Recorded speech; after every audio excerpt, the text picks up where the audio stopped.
Hey everyone, what we're going to be doing today is I'm going to look at making some sulfur matches, although the much cooler name is Brimstone Matches, because yeah, it's cooler. Why? I've been making a lot of fire kits recently, and I just like to include options, and sulfur matches can ignite off charcoal.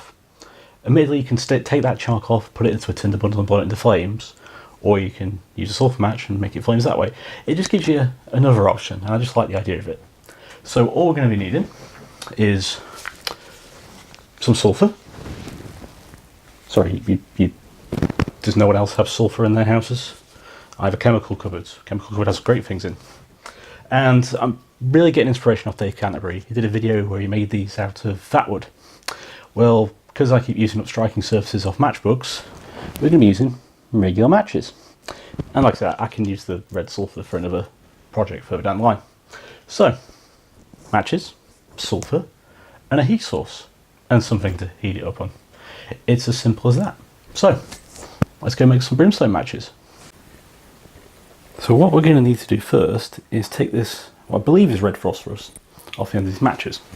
Now the technique I found, so we're going to make 10, so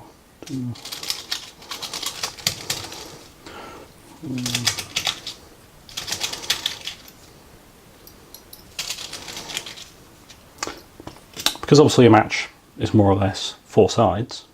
What we do, put it down, get your blade, scrape forward, turn it over, scrape forward, turn it over, scrape forward, turn it over, till we have a match with no red phosphorus. Like I say, we're going to be saving the phosphorus because I'm going to use that in a future project. Obviously there are ways to ignite matches without a striking surface. These aren't strike anywhere matches, but I've got them around. I bought like 500 of them because I buy in bulk all the time because, you know, homesteading. So it's always good just to reuse anything you got. Hence why I have a chemical cupboard full of bizarre things like sulfur. And also sulfur you can find naturally. I'm not an expert, I'm not a chemist, so I'm not going to tell you how to do that. I'm just going to assume that you can find some horrible smelling yellow liquid and leave it for yourself. Right, I'm not going to let you watch me take it off all those, so we'll get back to you. So there we go, we've got our 10 matches, more or less deheaded. We've also got this lovely powder left over. So we're just going to do the old lazy scientist mixing trick with a sheet of paper. Take my already stockpile, pinch, and give it a bit of a shake.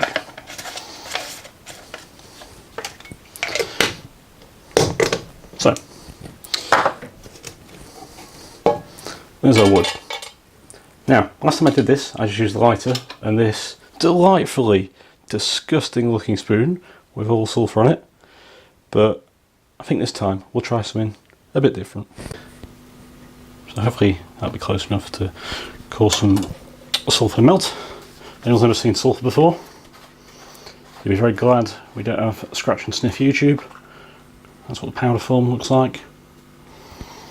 And what we're going to do, just going to take a little tiny bit of it and stick it onto here. Now when this melts, it's sort of, it's my favourite part. The way it just sort of melts into itself, and the trouble is, because of its ignition temperature, it can actually catch fire really easily, which can be a bit of a problem. Now, let's see if I put this lovely tea light a bit too far away or not. I can definitely feel the heat, and the spoon is getting warm, so we shall see. Or we can just cheat.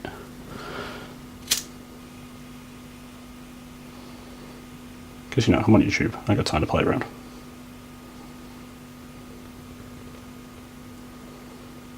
See that's melting into itself?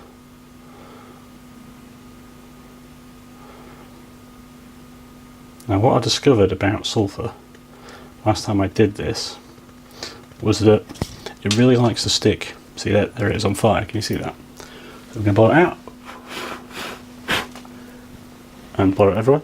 What I discovered is sulfur really likes to stick when it's cooling, so me blowing it everywhere is actually quite useful. So just going to roll a matchstick in it, give it a bit of a swiggle around until it starts cooling down some more. And see how it's adhering a bit more. Give it a turn, because at the minute it's not really sticking too much. We want it to look like a regular match head, really. So we're going to a few turns, and that is a little bit more like it. A turn, boom. I'm happy with that one. So there we go. There's one. Just going to stick it off to the side, let it cool. There you go. There's some finished ones. Guess which one's that mega one that took me ages? Now, I'm just going to give you guys a quick focus, because I found a slightly better technique. So we're still using the slightly failure melting rig. And what we're going to do is I need one more match. I'm not going to bother with the head this time because I'll do it later. I discovered that me rolling it sideways, instead of turning it around and just focusing completely on the tip like I did last time, seems to have a much better effect. It's gone hard at the end there, so we'll move that in. That bit a bit warm.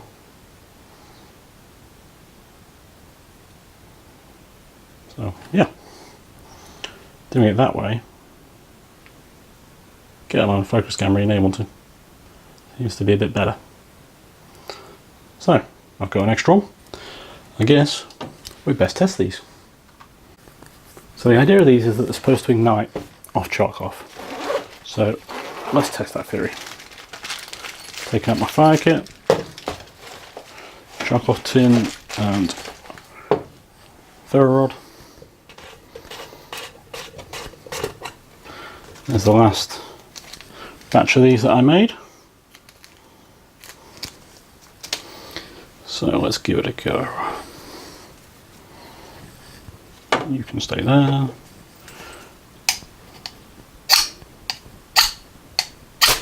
There we go. So let's have you in there. Can't push that down with you because you'll ignite.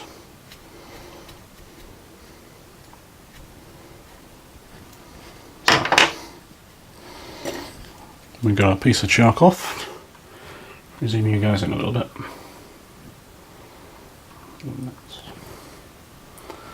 So let's give this a go.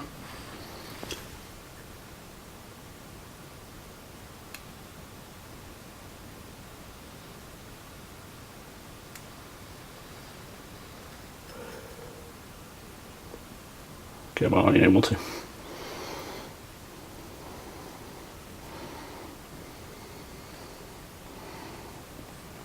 Move that out of the way because that's going to drip.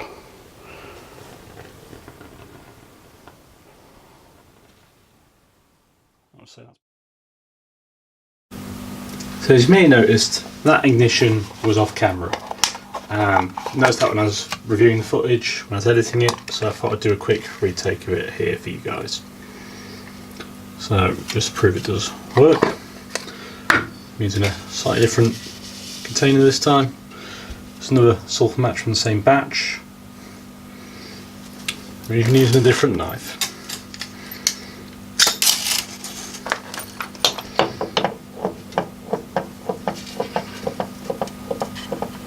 Let's see if we can actually catch it on camera properly this time.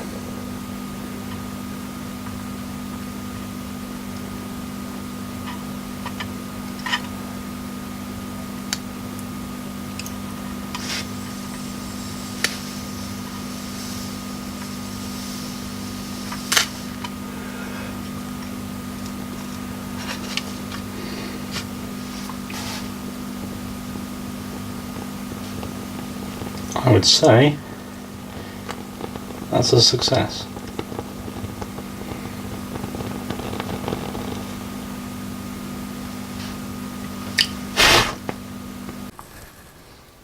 So there you go, using some wood, and some sulfur if you can get your hands on it. Just go online, it's easier. That's how we've made an extra tool that can extend things in our fire kit. We've made some nice sulfur or brimstone matches. Thank you for watching this video on brimstone matches. Please consider liking, sharing or subscribing to the channel. Also check out the Facebook group and Twitter feeds, and if you really want to, consider supporting the channel on Patreon. It would be very much appreciated. Now, as ever, get out there and do the impossible every day.